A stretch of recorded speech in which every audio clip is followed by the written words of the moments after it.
નમસ્તે દર્શક મિત્રો, હું છું અરવિંદ સ્વામીને આપ જોઈ રહ્યા છો કાન ખોલકે સ્વામી ન્યૂઝ ચેનલ. એપિસોડમાં આપણે વાત કરીશું ટ્રમ્પની ટેરિફ નીતિ વિશે. ટ્રમ્પની ટેરિફ નીતિ વિશે આપણે અગાઉ 2-3 એપિસોડ કરી ગયા. ટેરિફ એટલે શું એ પણ આપણે દર્શક મિત્રોને સમજાવી દીધો કે એક દેશમાંથી બીજા દેશમાં માલ જાય એના પર વસૂલાતો ટેક્સ, એનું નામ ટેરિફ. અને એનો એક અર્થ એવો પણ થાય કે ભારત કોઈ વસ્તુ અહીંથી એક્સપોર્ટ કરે છે, અમેરિકાના પર ટેક્સ નાખે છે, તો આપણી 100 રૂપિયાની વસ્તુ એની 25% ટેરિફ હોય તો 125માં પડે, અને 50% ટેરિફ હોય તો 150 રૂપિયામાં પડે. પછી વેપારી નફો ગણે તો એ વસ્તુ ત્યાં 200 રૂપિયામાં પડે તો કોઈ લે નહીં. એટલે ભારતનો વેપાર છે એને પણ અસર પડે. એમ દુનિયાના બધા દેશોને અસર પડે કે અમેરિકાથી જે માલ એક્સપોર્ટ થાય છે અને જે ઇમ્પોર્ટ થાય છે એના પર એક ટેક્સ નાખવાની વાત છે. એનું હમણાં ખૂબ ચક્રાવે ચડ્યું છે. આ ટ્રમ્પ છે એને હમણાં આપણને ધમકી આપી કે હું ભારત ઉપર 50% ટેરિફ નાખીશ. શું કામ? તો કે તમે રશિયા પાસેથી તેલ ખરીદશો તો. આપણે રશિયા પાસેથી તેલ લઈએ છીએ, આપણે સસ્તું પડે છે. ભારત છે એ ગ્રાહક છે.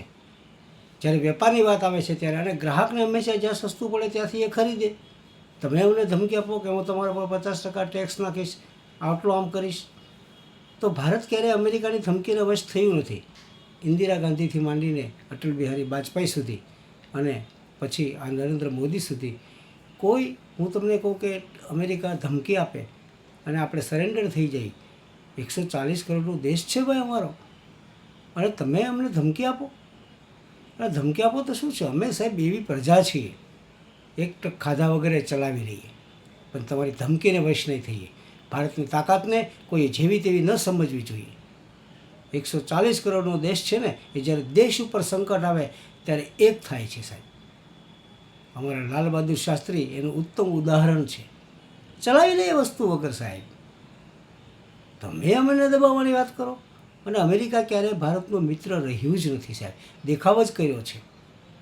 જ્યારે ભારત પાકિસ્તાન વચ્ચે કોઈ ઉલઝન થાય, મડાગાંઠ પડે, પ્રશ્ન ઊભો થાય, ત્યારે પાકિસ્તાન અમેરિકાના ખોળામાં જ બેસવા ગયું છે. અને અમેરિકાએ અત્યાર સુધી પાકિસ્તાનનો જ પક્ષ લીધો છે, ભારતનો ક્યારેય પક્ષ લીધો નથી. આ રશિયા તો આપણું પરમ મિત્ર છે વર્ષોથી.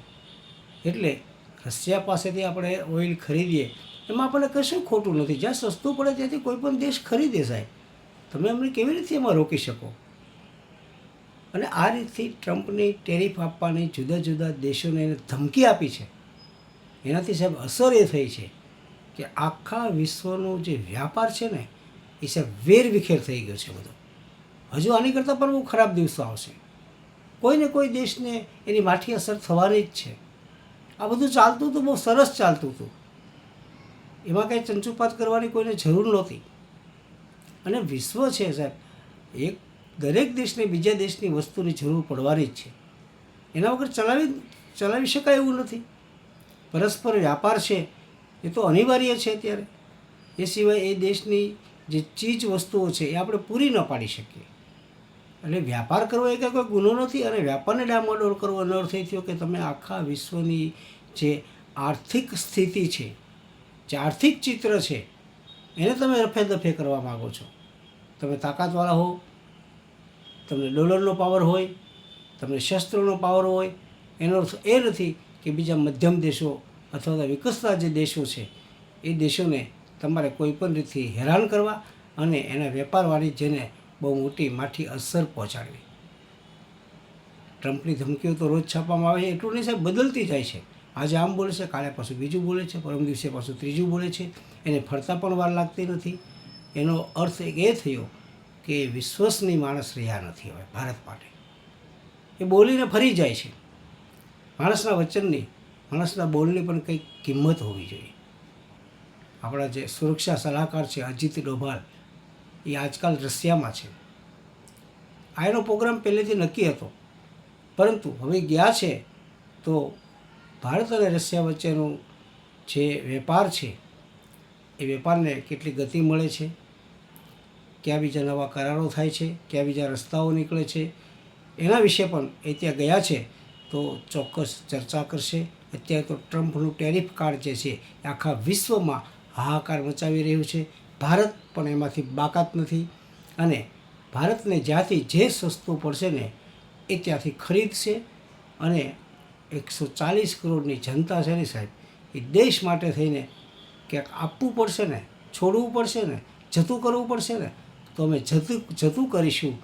પણ ટ્રમ્પની ધમકીને ભારત ક્યારેય વશ નહીં થઈ સાહેબ. એમાં આપણે સરકારની પડખે રહેવું જોઈએ. દેશ ઉપર જ્યારે કોઈ હુમલો કરે, પછી શાબ્દિક હુમલો હોય, ફિઝિકલી હુમલો હોય કે આર્થિક હુમલો હોય, ત્યારે દેશે એની એકતા છે એ બતાવવી પડશે. ફરી પાછો આપણી એકતા બતાવવાનો સમય આવી ગયો છે. મારો એપિસોડ આપણે ગમ્યો હોય તો લાઈક કરજો, શેર કરજો, સબસ્ક્રાઈબ કરજો અને બેલ આઇકોનનું બટન દબાવજો. અસ્તુ.